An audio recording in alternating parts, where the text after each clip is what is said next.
एक ही पदाधिकारी दुनिया में इतने ईमानदार हैं कि जिनको बार बार इनको दुनिया के बड़े पदों पर रख दिया जाता है और एनटीए के बारे में कोई चर्चा नहीं होती है। 26 तक केवल 24 ही पदाधिकारी एनटीए के पास है। मात्र 24 पदाधिकारी के द्वारा ये एनटीए चला रहे हैं, ये एग्जामिनेशन कंडक्ट कर रहे हैं। लगभग 26 बच्चों की शहादत के बाद और इतने बड़े जेएनजी के क्रांति के बाद कितने लोग डेथ किए, उनकी शहादत के बाद 1 लाख से ज्यादा बच्चे डिप्रेशन में चले गए, डिप्रेशन में चले गए। उसकी चर्चा इस भारत में नहीं है। अध्यक्ष जी, सभापति महोदय, बहुत बहुत धन्यवाद। मैं सबसे पहले किसी भी व्यवस्था के पहले आरटीआई और ऑडिट, सरकार सबसे पहले उसको किसी भी बिल लाने के पहले उससे अलग रखती है। ऑडिट क्यों नहीं होता है किसी भी पदाधिकारी का, किसी भी व्यवस्था का ऑडिट, और आरटीआई क्यों उससे दूर कर दिया जाता है? जब से सरकार बनी, ऑडिट और आरटीआई को सभी तरह के चोरी वाली व्यवस्था से उसको दूर कर दिया। दूसरी चीज अध्यक्ष जी, जो कौन ऐसा व्यक्ति होगा, बाबा साहब अम्बेडकर ने स्पष्ट रूप से उन्होंने अपने संदर्भ में कही थी कि who is the responsibility, accountability तय किसकी होगी जो दुनिया में एक बेहतर व्यवस्था को चला पाएगा।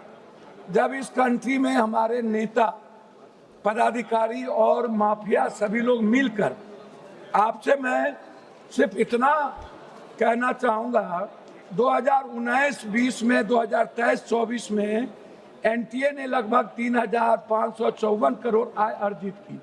3,554 18 में एनटीए को लाया गया। उसके पहले वो मध्य प्रदेश में एजुकेशन में ये बड़े पदों पर थे।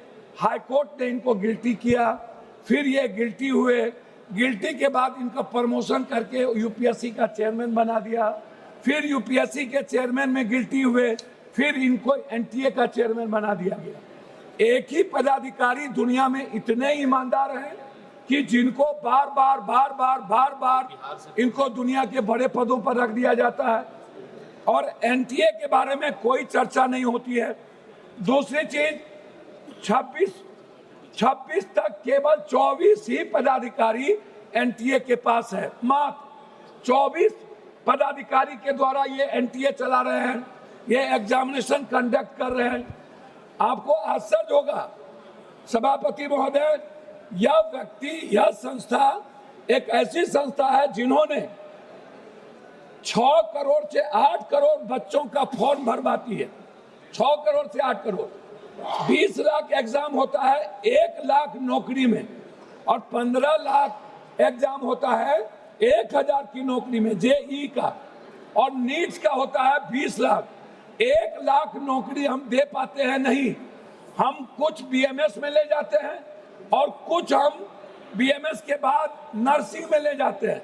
हमारे बच्चे क्या कहते हैं, क्या हुआ सर, पहली बार जब हमारे बच्चे ने एग्जाम दिया तो उनको लगा कि हम 490-500 के लगभग मार्क ले आएंगे। जब दूसरे बार एग्जाम दिया बच्चा तो उनको 290 डिप्रेस में चले गए। लगभग 26 बच्चों की शहादत के बाद और इतने बड़े जेएनजी के क्रांति के बाद कितने लोग डेथ किए, उनकी शहादत के बाद 1 लाख से ज्यादा बच्चे डिप्रेशन में चले गए, डिप्रेशन में चले गए।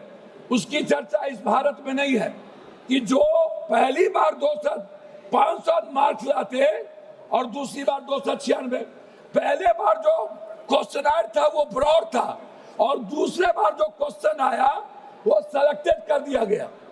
मैं जानना चाहता हूं इस सरकार से 6 से 8 करोड़ फॉर्म क्यों भराया जाता है, ये पैसा एनटीए को क्यों दिया जाता है, ये इसमें किसकी किसकी हिस्सेदारी है। दूसरी बात कि ये कहते हैं कि इन्वेस्टिगेशन कौन करेगा, इन्वेस्टिगेशन को तय कौन करेगा। सीबीआई ने 5 बेईमान और चोर को, जैसे संजय मुखिया को, जिसने सबसे बड़ी चोरी की बिहार में, क्वेश्चन रिकॉर्ड में उसको बड़ी कर दिया। आप कह रहे हो एसआईटी, तो एसआईटी कौन बनाएगा? एसआईटी बनाएंगी सरकार। स्टेट के अधिकार को छीन लिया गया।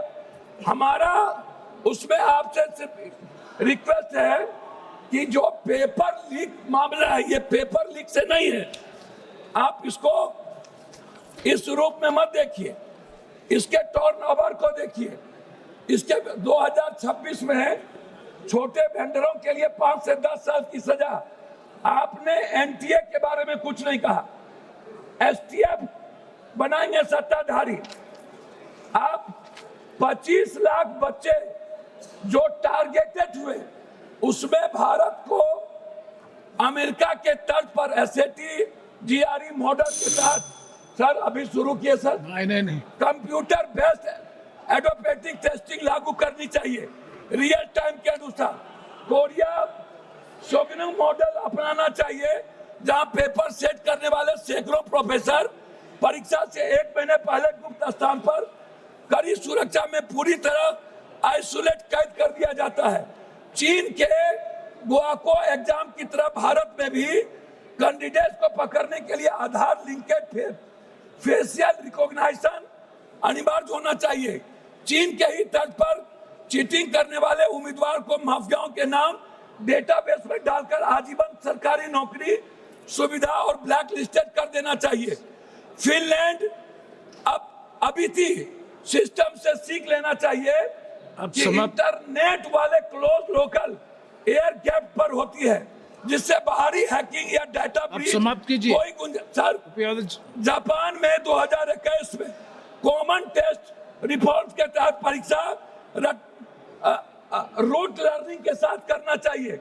ब्रिटेन ट्योफल के तर्ज पर भारत की एक स्वतंत्र नेशनल एग्जामिनेशन रेगुलेटरी बोर्ड हो, जिसमें कोई सरकार का इंटरफेरेंस नहीं हो।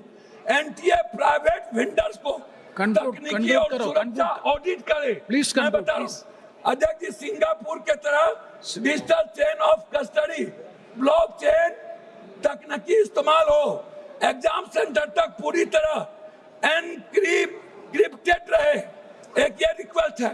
प्राइवेट सेंटर जैसे अध्यक्ष जी प्लीज स्कूल इंजीनियरिंग कॉलेज पर परीक्षा करवाना आउटसोर्सिंग तुरंत बंद करिए। आउटसोर्सिंग थर्ड पार्टी गलत है। बिना फुल प्रूफ के श्री सोला सिंह जी, श्री सोला सिंह, सॉरी भोला सिंह, जुर्माना नहीं। श्री भोला सिंह, एक माफिया कमेटी है। मैं आपसे 1 मिनट में रिक्वेस्ट करूंगा। प्लीज कंक्लूड कराओ प्लीज। हाँ, कंक्लूड कर रहा हूँ सर। मेरा रिक्वेस्ट है। एक सेकंड। अरे सर, मेरा रिक्वेस्ट इसमें यह है कि बच्चों की सुरक्षा पर कोई चर्चा नहीं। एनटीए के ऑडिट, आरटीआई और उसको बर्खास्त करने की कोई चर्चा नहीं। आपने एक ऐसा कानून लाया जो माफिया और सरकार को बचाती है। धन्यवाद। शुरू करो। अंत में 1 सेकंड सर।